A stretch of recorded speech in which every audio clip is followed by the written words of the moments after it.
welcome back to my channel. I am so happy that you're here. If you're new to my space, my name is Alexis, and I am currently an aspiring author working on my debut fantasy novel, which I am calling Project Hourglass. Project Hourglass is a slow burn fantasy about a princess who is trying to save her dying kingdom from a mysterious blight. It has betrayal, it has found family, it has a magic tournament, it has the chosen one vibe. I'm really excited about it. I'm currently in draft 2. I wrapped up draft 1 at just over 100,000 words, a little under 400 pages. What I wanted to talk about today was first drafts and just going through it, getting stuck in it. It's a slog, and I don't know. I finished my first draft in May, so it hasn't been that long. I'm about 10,000 words into my second draft. And I kind of wanted to make that video that I needed when I was going through my first draft. And I'm sure there's a video that's very similar to this one that's out there. At the time, I just hadn't thought to look up writing vlogs, author vlogs, that sort of thing. But I just know how tough the first draft can be. And so I wanted to kind of share my perspective on it and hopefully leave you with some encouragement and some inspiration and some motivation to go finish yours or get started or just make some progress on it. When I started my first draft, I started it in November of 2024, and it was meant to be kind of a personal project of mine to combat perfectionism. I started writing stories because I was like, when I was a kid, I loved to write. And then life happened. I became a workaholic, definitely got wrapped up in hustle culture, that sort of thing. And I just really put all of my creative outlets on the back burner, which totally sucks. I was like, what if I start writing stories again? And what if I commit to writing a book from start to finish? At this time, I had no becoming published was not part of the goal. The goal was to prove to myself that I could write a book, and it was to prove to myself that I could just write it and have fun and not let perfectionism get all wild and crazy while I was doing it. And so that's how my writing stories again even started. That's how I began writing this book. And then I want to say it was probably about 10,000 words in that I realized I love writing. I've missed telling stories, but if I'm going to write a book, I'm going to write it and I'm going to publish it. I don't know. To me, it was like go big or go home. And for me personally, could not imagine just writing a book and then sitting on it. Now, if it's one of those things where I've written this book and I query and I don't get an agent, or I get an agent, but it dies on submission, that's fine. I will write another book. Like, I'm hooked. I'm in this now. I want to eventually have a career as an author. That's kind of my end game right now. But starting my first draft, committing to my first draft, committing to myself and saying, like, we're doing this.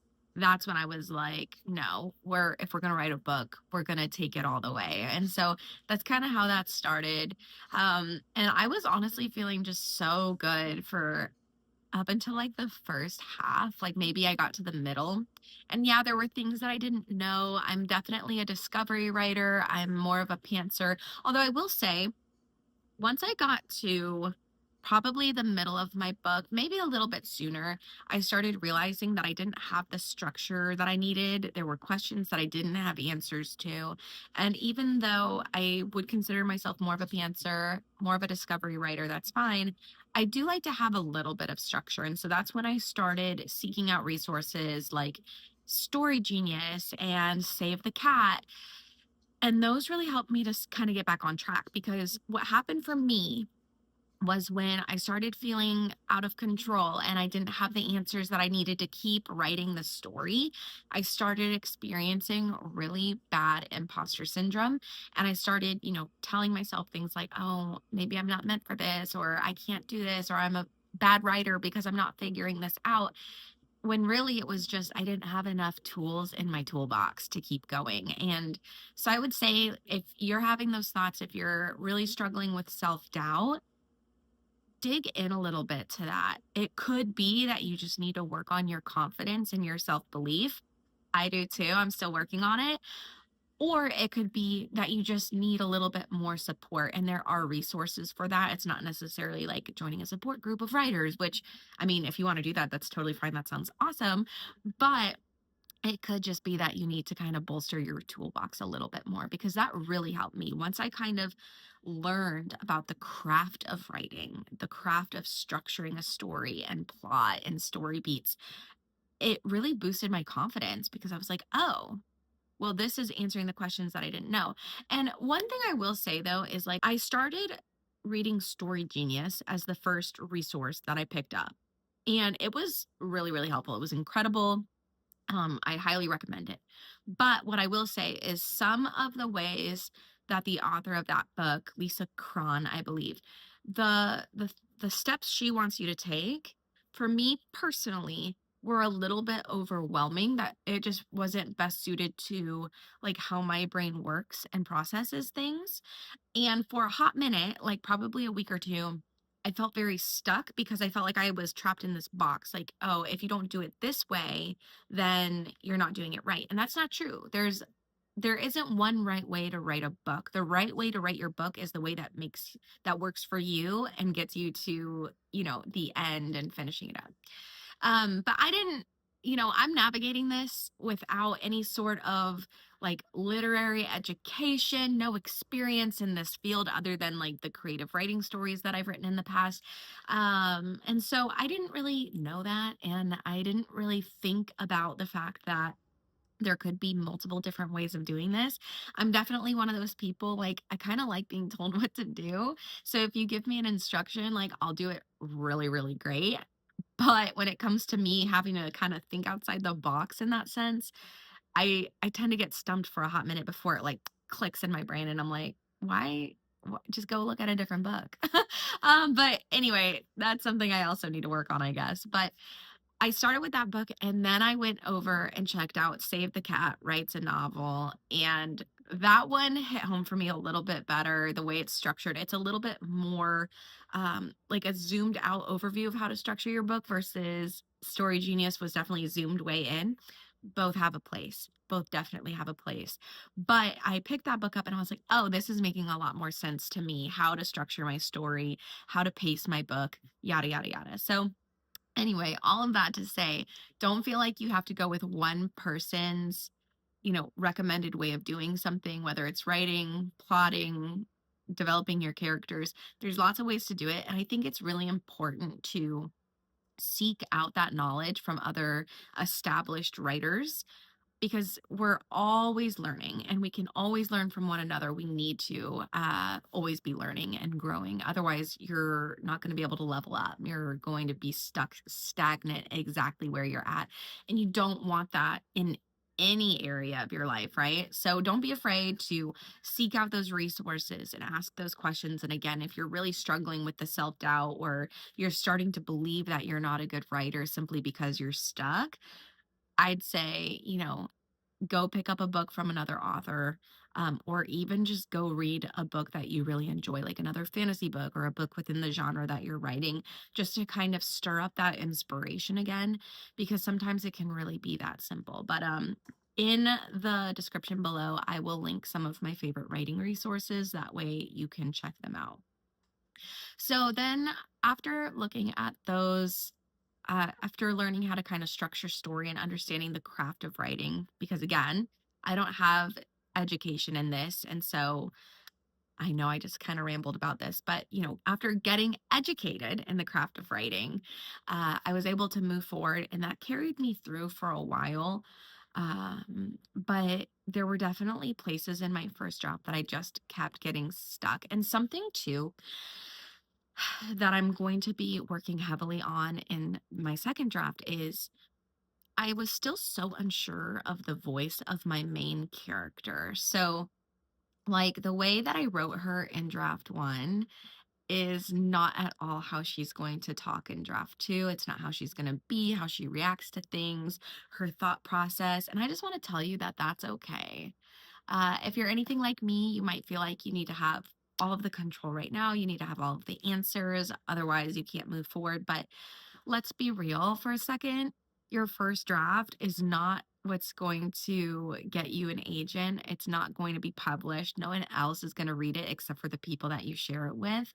Your first draft, and I saw a quote that said this like on Pinterest, but your first draft is you telling yourself the story. You're not even laying a foundation yet. You're literally like clearing a plot of land to build your book upon.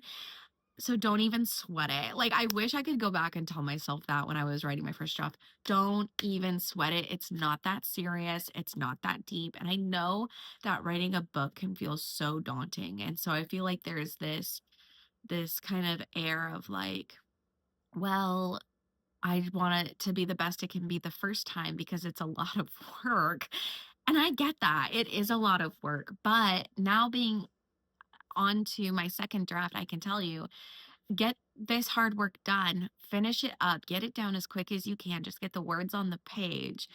Because once you have something to work with, AKA draft two, then it's not going to be as daunting as draft one because you're not starting from scratch. You're not creating something out of nothing. And even if you have to do a total overhaul of your story, it's still not going to be as difficult as creating something from nothing. I promise. Like I just mentioned, my main character, my FMC, whatever, she is a completely different person than how I initially wrote her, and for the better. For the better. I'm so glad. But if I had known during my first draft that I was going to write her completely different in my second, that would have just paralyzed me. That would have made me feel so unwilling to move forward in my first draft because it would almost have been like a what's the point of going forward, all of this is for nothing, but it's not, because even if your first draft, I almost said your first trash, even if your first draft is bad, it's still helping you to improve as a writer, and again, it's still creating your story and bringing it into existence. So it's super important, but it's not so important that you should be getting hung up on polishing your sentences and making sure it sounds so good that an audiobook narrator could read it, or that it's so good you could send it to an agent. Like, listen, when I started my first draft, I was convinced that like if I just really took my time on it and made it sound as good as I could chapter by chapter, that like maybe I could submit it for querying by the end of it. Silly, silly girl. But by the end of my first draft, I was like, no way. There's no way I would ever put this in the hands of an agent or a beta reader or anything like that. It's just not ready. But I didn't regret any of it. I didn't regret spending the time because now in draft two, I've been writing and it's like night and day, the improvement just in the way that I describe things, or my dialogue is 10 times better. And honestly, I'm going through draft two with the expectation that there will probably be a draft three. There might be a draft four. That doesn't scare me. I'm not letting it scare me. I'm looking at this like it's all just part of the process. So it took me 6 months to write my first draft. I know for a lot of people, it takes them a lot longer. The way that I got through my first draft so quickly was that I committed to carving out time almost every single day to it. Obviously, there were days that it just didn't happen. That's fine. And I set a word count goal for myself. So there are industry standards based on the genre that you're writing as to what an appropriate word count is, kind of like what they're looking for or what's way out of the ballpark. For fantasy, it's between 100 and 120,000 words. My first draft landed around 106. And so I took that knowledge and I was like, you know what? If I just break this into word count chunks every single day, then I can literally see when I will finish my first draft. And that was all part of me committing to finishing a book start to finish. Yes, publishing had something to do with it. Obviously, I looked up the industry standards, but really it was about committing to the goal and having a game plan, because writing down your goals is what's going to have the lasting effect that you need to keep your skin in the game. That's what takes your dream from just being a dream to becoming your reality, is saying, okay, I'm writing it down, I'm committing to it, and I have a game plan. So for me, like I said, I did a word count goal. That was just easiest for me to stick with. I use the software Scrivener. I really, really love it for writing. It's really fun. For me, it just made it feel like, separate from MS Word or Google Docs or anything like that. For me, when I open up Scrivener, it's like I'm writing my book now. And so for me, I just love that separation. But anyway, you don't have to use Scrivener. The reason I brought it up is because in that program, you can open up your word count and your project goals. And you can literally, like, I set a novel goal. I wanted my novel to be 100,000 words. And then my daily word count goal was 1,700 words. I think it definitely started way less than 1,700. I started with like either 600 or 800 words. And then as I built up kind of like my writing stamina or my writing endurance, I increased that number because I had read in a book. I don't know if it was one of the two that I mentioned or a separate one, but essentially it was like set tangible, realistic goals for yourself, goals that you can hit, and then once you get into a groove, set more challenging goals that you can still hit, but that may be kind of, sorry, I've got my door open for lighting, but a really loud van just passed by. Um, but yeah, so, then you set more challenging goals that you can still hit for sure, but that will still stretch you a little bit. And so that's what I did. I think I started between 6 and 800 words, and then it grew to 1,700 words. And what happened is by the end of it, like the last 2 or 3 months, I would aim for that 1,700, but there were a lot of days where I would hit like 2,000, 2,500.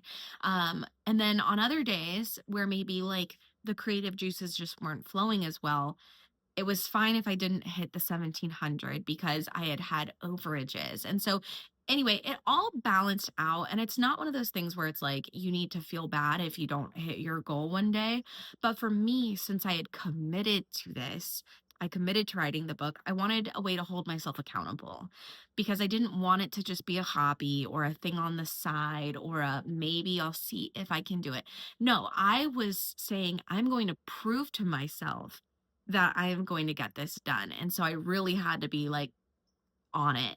Um, and if you're in the same boat as me where you're like, I want to write a book, I'm going to write the book, I highly recommend finding a goal that you can track, that's feasible, that works with your brain, but also holds you accountable. And again, for me, seeing the word count like increasing every single day, being able to see me fill up the meter for my daily goal, that was just kinda chef's kiss for me personally. For you, it might be different. For you, it might be like, I need to get through a chapter, or I need to write for it's gonna take me like an hour a day to hit the amount that I wanna hit, whatever. It doesn't matter what it is. Just find a system that works for you and stick with it. And if you need to pivot, if you try something, like let's say you do say, I'm going to, do this on a chapter by chapter basis, and then you find out later, well, some chapters are 2,000 words and some chapters are like 5,000 words. It's me. Um, then you might realize, okay, this is very inconsistent and this isn't really working for me. It's totally okay to pivot. Like, don't put yourself in a box, because at the end of the day, this is your project and you just need to do whatever is going to work best for you. I got through the middle and then I was feeling really good again. And then as I was nearing the end, I started getting some really bad imposter syndrome. I think I ended up not writing for like a whole week straight, which in reality, that's not that long, but for me, it was. I was writing every single day. And so taking 7 or 10 days off, especially because it wasn't intentional. It wasn't one of those things where I felt burnt out, or I decided I wanted to step away from my novel and come back with fresh eyes. I literally was just feeling like crap about my writing and where my story was going. I felt like there were too many loose ends and I didn't know how to tie them up. It was a lot of self-doubt and again, that imposter syndrome. And finally, I just realized like that I think was when I decided just to finish the book as quickly as possible because if I could just get the book down and I could finish, then I felt like I had the mental bandwidth to sit down with some of these questions that I had about my story and give them answers. Whereas, oops, for me, it's really tricky when I'm in the middle of a project to feel good about sitting down and like deviating from it, which I know is silly, but I think it also is partially due to the fact that I don't just have a lot of time to work on this book. So, no, I don't go to work and I'm not gone from my house from 9 to 5, but I do have two young kids.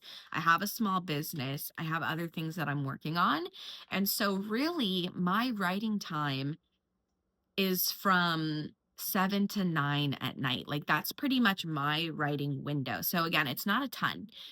That being said, if I've only got 2-ish hours, it's not even guaranteed. If I have 2-ish hours to write my book, I don't want to spend any of that time like brainstorming on questions that I don't have answers to, which I probably shouldn't have looked at it that way. But again, being in the thick of my first draft, being that my initial goal was that I just wanted to prove that to myself that I could do this, that felt like too much, like too far off the beaten path, so to speak. And so what I would say for you is if you're kind of feeling similarly and you're having questions about your story, but the idea of having to solve those problems right now is stopping you from writing your book, I would say put a pin in it, make some notes to come back to it, and then don't even worry about it until draft two. There's really no reason to, because again, you're not sending your first draft to an agent. No one else has to even read this draft if you don't want them to. And so just like take that off of your mental plate, set it to the side, and just keep going with your story. And again, that's exactly what I did. And it was honestly such a relief to just give myself the permission to do that. I think it's tough you know, in writing, especially if you don't have an education, or maybe you're not surrounded by writing friends or experienced authors or whatever. It's tricky because you really have to call the shots for yourself and give yourself permission to do things differently or learn through trial and error. And as I mentioned in the beginning of my video, I like being told what to do. I like being given instructions and then running with it and making it better. But having to kind of sit with myself and say, like, Alexis, this isn't working. You need to try X, Y, and Z, or you need to do this. That's tough for me, honestly. And maybe that's not, a pain point for you. Maybe that's something that you're like, no, I love trying things my own way and blah, blah, blah. Great. Then you're not going to have any trouble in that area. But that was definitely something that I found to be a hiccup. But again, once I gave myself that permission, it was such a relief. And I was able just to really tear through the rest of my novel. And yeah, it's messy. I mean, my novel is messy. I have a writing partner. We meet up once a week to like read each other's chapters and give feedback. And I remember there was a point where I literally told her, I was like, I don't want you to judge me for this. Like, I did not spend time polishing it. I did not baby it or nurture it. I just got these words on the page. And I was so scared that she was going to be like, oh my God, like her writing is just tanked. What happened? Just stupid shit like that. And of course, that's not at all what she said. She's like, this is the first draft, bitch. Like, what are you freaking out about? But that's how big of a change it was for me. I went from like being lyrical and poetic and pouring my heart and soul into these, you know, scenes and dialogue or, whatever, to just being like, we're finishing this now. But again, it was worth it. And it's actually what I recommend. It's what I told her. She's still my writing partner is wrapping up her first draft. And I feel like every time we sit down, I'm like, just finish it. Just finish it. You can figure out all of this later. You can make this pretty and sound better later.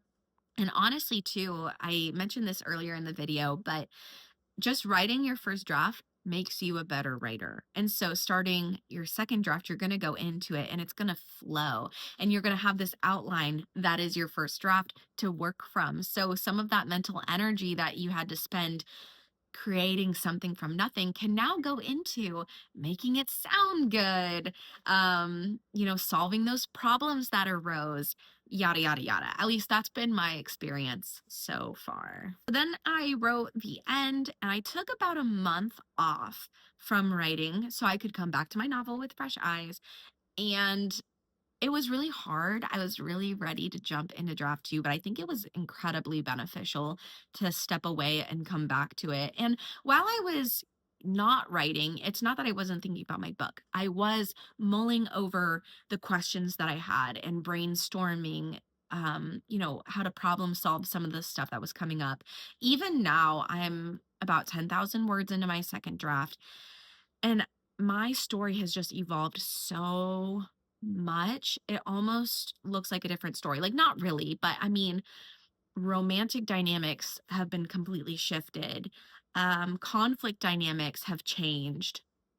The whole premise of my story, I'll give you a little insight. So my first draft, Eris, my main character, she had to essentially fulfill her calling, which was basically, for lack of a better word, her mission to prove her worthiness to take over the throne of her territory. Okay. So, like, she had to prove that she was capable of wearing the crown. She didn't just inherit it. And I still love that idea, but I was really like, it just didn't end up fitting my overall storyline with the other arcs that I have going on, with the major conflict that's going to be happening, like the enemy, etc. And so I had to nix that, and now, instead of it being a calling, there's essentially like her kingdom is falling apart due to this like unknown dark magic that's like essentially draining the life out of her territory. And so, anyway, it's just completely different. But this this pivot, this evolution is so much, it works so much more smoothly for what the story is and what it's become. And, I'm someone, I have a hard time letting things go. Like, I latch onto an idea and I'm like, well, I have to make this work now. But again, you don't. You can be flexible, you can adapt, you can evolve. Your story is supposed to evolve, and that's okay. But if I had hung on to this idea that it had to be, her proving her worthiness, then I couldn't have created the betrayal in my story that's really impactful. It could not come to life the way that it will now. It's just, all I'm trying to say is it's okay for your story to change. Don't get so hung up on your first draft, like your first ideas, that you can't move on. Like, you have to be willing to move on as a writer if you want your book to be able to evolve into a better version of itself. So that's definitely a big one, is like, don't get hung up on the little things. And if it feels like you're having to force something to work, it's probably not meant to be. Like, for me, I know something is working when it kind of just like clicks into place. And yeah, you might have to mess with it a little bit. I'm not saying like you're just going to come up with an idea and then it's going to click and it's going to be great and you're going to feel so confident in it. No, like, you might have to let it simmer, and you might have to kind of figure out how it's going to work in your story. In fact, you're definitely going to have to do that. It's not a maybe. You're definitely going to have to. And that doesn't mean that it's not going to work. That doesn't mean that it's not going to have its clicking moment.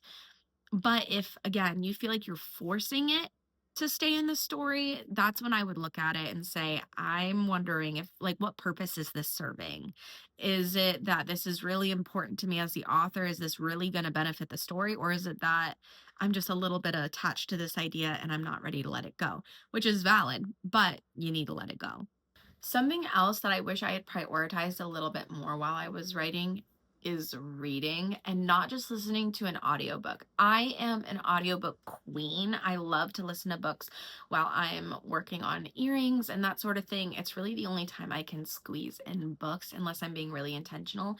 But I will say that reading is essential to writing, like reading a physical book, because one, you're going to be able to physically see words on a paper. So then when you're writing, you're going to be kind of able to, draw from those experiences, see how formatting works, see how the dialogue flows, etc. But also, it's going to give your brain, like, it's going to fill your creative cup while also allowing you to rest your creative muscle. At least that's been my experience. And so if you are feeling kind of fatigued of writing your book, or you're feeling uncertain and it's causing you to drag your feet, I would just say pick up a book. Pick up a book, again, within the genre you're writing, or something completely different. I am writing a fantasy, as I mentioned before, but I read a couple of Emily Henry books too, and honestly, they were such palate cleansers because they were lighthearted and wholesome and just fun to read. Like, it didn't take a lot of mental effort to get through the book. Um, if you haven't read any Emily Henry, sorry, this is a little side note. I recommend Funny Story and Great Big Beautiful Life. Those are both really good. I also like Book Lovers, but I haven't read it in a hot minute, and so that's another one you could add to your list. And the other thing too is, if you read outside your genre, so like let's say you're writing a fantasy, but you have a romance subplot like I do, maybe reading a romance would be good because it can help you learn more about what the dialogue needs to be between two love interests, or not love interests, but your character and their love interest. That's what I meant. But yeah, so I think it's really beneficial to read. It is an essential part of writing a book. It's not lazy, it's not wasting time. It's important to rest your brain while also filling your creative cup. But yeah, I mean, really at the end of the day, getting through your first draft is going to be a challenge because it is challenging to write a book. And I think it's okay to say that. I think it's okay to say, like, this is hard, but just because it's hard doesn't mean you can't do it.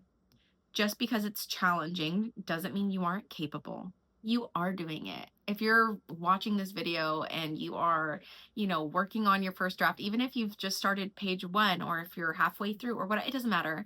Like, you're doing it. You're doing it. You're taking steps to write your book.